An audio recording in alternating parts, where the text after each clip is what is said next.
Você certamente já ouviu falar sobre a República da Espada, mas sabe o que ela significa de fato?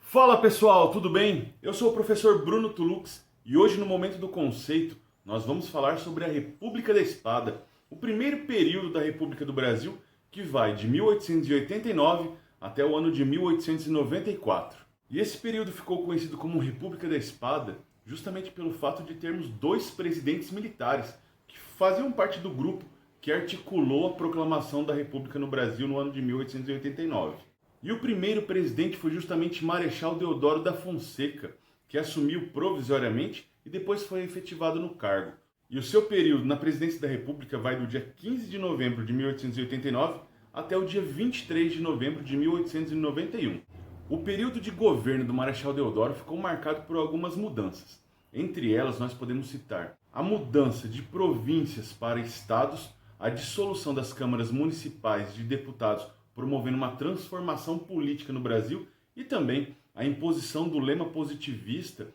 na Constituição do Brasil, desse novo formato político-administrativo do nosso país, materializado pelo lema Ordem e Progresso. No entanto, a principal transformação ocorrida durante o governo de Marechal Deodoro foi justamente a promulgação da Constituição Brasileira de 1891, a primeira do período republicano e que foi promulgada em 24 de fevereiro desse mesmo ano. Esse novo texto constitucional, adaptado à nova realidade política brasileira, promoveu sensíveis mudanças no que era a governança brasileira. Entre elas, podemos citar a divisão entre os poderes executivo, legislativo e judiciário, e, consequentemente, a extinção do poder moderador, que era característico do período imperial. A confirmação do republicanismo como sistema de governo, do presidencialismo como forma de eleger o novo presidente, já que esse seria escolhido através de uma votação direta e teria um mandato que mudaria a cada 4 anos, e também do sistema eleitoral, já que entendia que haveria o sufrágio universal masculino, excetuando homens menores de 21 anos, soldados rasos, mendigos e padres. E nesse momento, as mulheres, ainda independente da condição, não poderiam votar. E também mudanças como o federalismo, que dava mais autonomia e poderes aos estados, especialmente na arrecadação de impostos.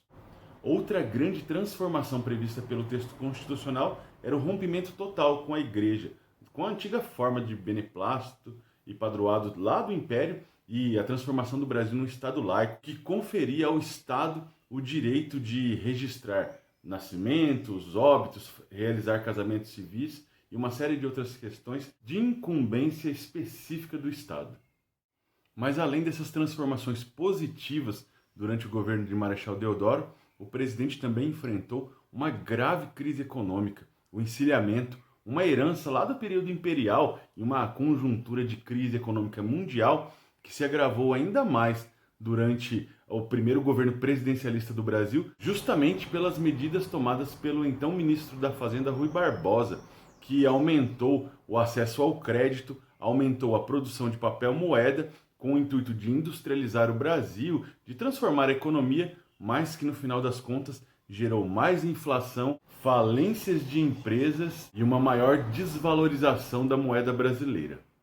Além dessas mudanças significativas para a política nacional e também da crise econômica gerada pelo encilhamento, o governo de Marechal Deodoro também ficou conhecido por ser um governo autoritário e que sempre buscava apoio para conseguir se manter na presidência da República. Esse autoritarismo de Deodoro fez com que o Congresso Nacional aprovasse a Lei de Responsabilidade, uma lei que diminuía os poderes presidenciais diante da grave crise econômica. E a reação imediata de Deodoro da Fonseca foi justamente o fechamento do Congresso em 3 de novembro. E uma nova reação ainda foi sentida, dessa vez pela oposição ao governo de Marechal Deodoro e também pela Marinha, que tinha como característica ser o reduto de manutenção das ideias e dos interesses monárquicos em oposição aos republicanos, e também que ocasionou a primeira revolta da Armada em oposição às medidas autoritárias de Marechal Deodoro,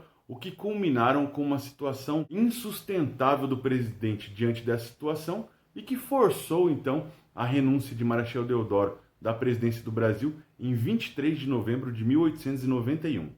A presidência da República, então, foi assumida pelo vice-presidente, Marechal Floriano Peixoto, que governou o Brasil entre 1891 e 1894 e já começou o seu mandato sob intensa pressão. Isso porque justamente o texto constitucional que regulava esse novo formato de Brasil previa que o presidente que não concluísse seu mandato em pelo menos 2 anos, novas eleições deveriam ser tomadas. E era o caso justamente de Floriano Peixoto. O que ele faz é assumir a presidência sem convocar novas eleições, porém, diante dessa pressão toda, ele já assume com o apoio da elite cafeira paulista, o que nos dá uma ideia, uma pista do que seria ou de como seriam os próximos anos da República no Brasil.